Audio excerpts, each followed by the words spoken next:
In the past weeks, we have seen messages circulating on social media, in WhatsApp groups, and on street corners, demanding that foreign nationals who are in the country illegally must leave by the end of this month. While publicly, the organizers of this misguided campaign state that they are only arranging peaceful protests. In practice, a number of these protests have been associated with murder, violence, looting, and destruction of property.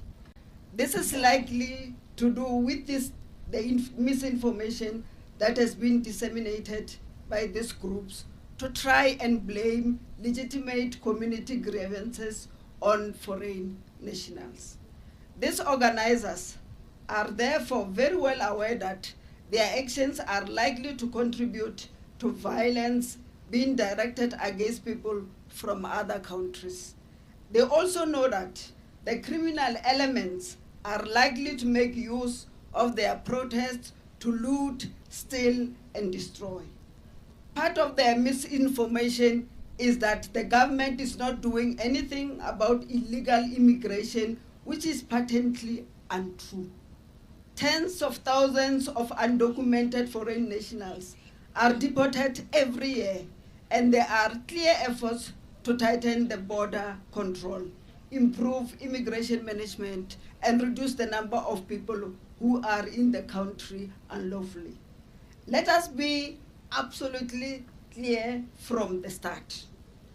This small minority of misguided people who think that our deep-rooted social and economic problems can simply be solved by targeting foreign nationals are themselves part of the problem. This is not who we are as South Africans, and it is not what our Constitution allows, as read by Deputy Minister Andries Nel. Can I answer? There's a question I want to answer because that everyone keeps raising. People keep saying the thing about us being afraid of whites or not dealing with white people. Can I deal with that question? Yeah, sure, you can, brother. Carry on. So I want to ask, have you guys heard of Fees Must Fall? No, we've not. Just tell us. So there's Fees Must Fall, there's Roads Must Fall, and then we have the triple BEE, and then we also had the shutdown, the looting when the former President Zuma was locked up. That was 4 times that the country shut down, and we made it clear that we were fighting white monopoly at the time. With Fees Must Fall, there were slogans where they made it clear that we want the fees to drop and then we're coming for the land. With Roads Must Fall, we were bringing down all colonial statues in the country, starting with Cecil John Rhodes. And then with the Zuma thing, the people believe that Jacob Zuma, the former president, was a revolutionary, and so they shut the whole country down when he went to jail.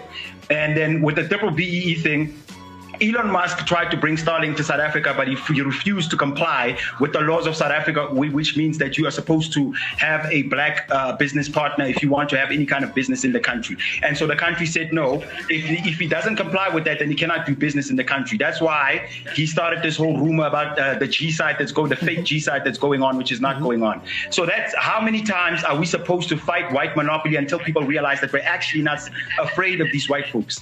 Now, the problem is every time we fight these white monopolists, every time we fight these white businesses, it is the illegal immigrants who take the jobs. They are the ones who say, no, we don't mind working for peanuts. We don't mind working with you calling us the K word, which is similar to the N word in America. I don't know if I can say it, so I'm not going to say it. But, you know, they don't mind being called the K word. They don't mind being beaten up by a white man. South Africans do. We stand up when we're being called the K word, when we're being disrespected, when we're being paid less. We actually go out there and we boycott. But when we boycott, it is the illegals that take the businesses. So unless we deal with these illegal immigrants who ran away from the governments in their country, instead of solving their problems, they want to disrupt us whenever we fight white monopoly. So this idea that South Africans are scared of whites and we don't fight white monopoly is garbage. It's the biggest load of rubbish I've ever heard in my life, and it has been proven over and over again. When we do fight white monopoly, nobody says anything, nobody flinches. But whenever we deal with illegal immigrants who disrupt us, whenever we fight white monopoly,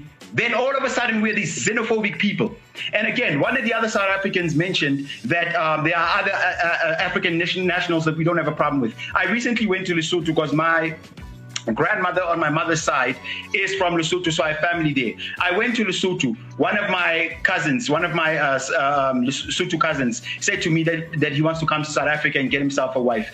I told him, yeah, you can totally come through and get you. It didn't even occur to me that I'm speaking to a foreigner and telling him that it's okay to come here and find himself a wife. Because South Africans consider Sotho people, Namibian people, Tswana people, and Swati people, they consider themselves Africans, not because they are neighbors. Zimbabweans are neighbors too. We don't consider them South Africans. So are Mozambicans. We don't consider them South Africans. Why? Because of their behavior, because of how they behave.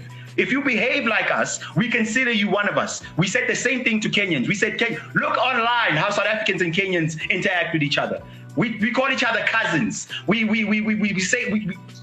celebrate each other and all those things. When you come to our country and you behave, South Africans don't even mind if you're illegal. Now, I'm against all illegal immigrants, whether they're from Lesotho, Namibia. I'm against all illegal immigration. I feel like a country should be sovereign, and a country people should abide by the law when they come here. But I'm talking about the average South Africans. You know how many people from Swaziland, how many people from Namibia? I have friends from Namibia. They are here as South Africans. They are treated as South Africans by South Africans. Whenever they go online and we have debates about illegal immigrants, they talk like South Africans and they're not told to go back home. I told South Africans that I have a grandmother who's from Lesotho. Not a single one of them said that I'm half Kwerekwere or I'm half foreigner. But if I said that my grandmother was from Nigeria, that'd be a whole different story. It's because of the behavior, not because they are foreigners, because we do have people from other countries that we've integrated with, and we don't even see the difference between them and us because they behave like South Africans and they respect people as South Africans. Now, somebody said something about South Africans go overseas. Well, when we go overseas, we go there legally. We abide by the law, and we don't go there to sell children. That's another thing. Before I continue with that, that's another thing. People act like we are fighting Nigerians because they're taking our jobs and they're taking our women. Like I said, Sotho people come here and take jobs and women. Namibians come here and take jobs and women. The other people I mentioned, people from Botswana come here and take jobs and women. Nobody flinches, no South African. In fact, we encourage them. For me was when I read a tweet that said that God, may South Africa lose and even fail to score an offside in this particular continent. I realized this is not animosity, it's hatred. Because we have been projected that we just hate.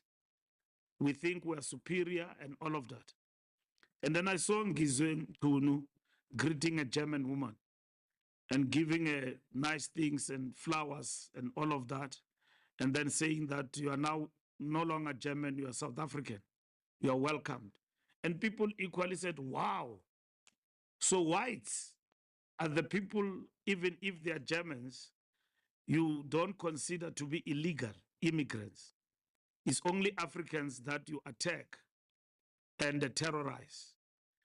And I was taken aback, and other people were saying that Africans suffer from learned helplessness. That is in tweet, quote unquote, because of our oppression. And under apartheid, we believe that white people are superior. That's just practical things that have happened around us.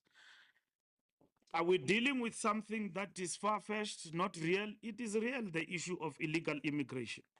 We can go out now. I make this example. I was Minister of Police. There are buildings here in and around Johannesburg. They are occupied by people who've got no documentation. And if that person were to smash and grab your phone and anything else, you won't find them anywhere.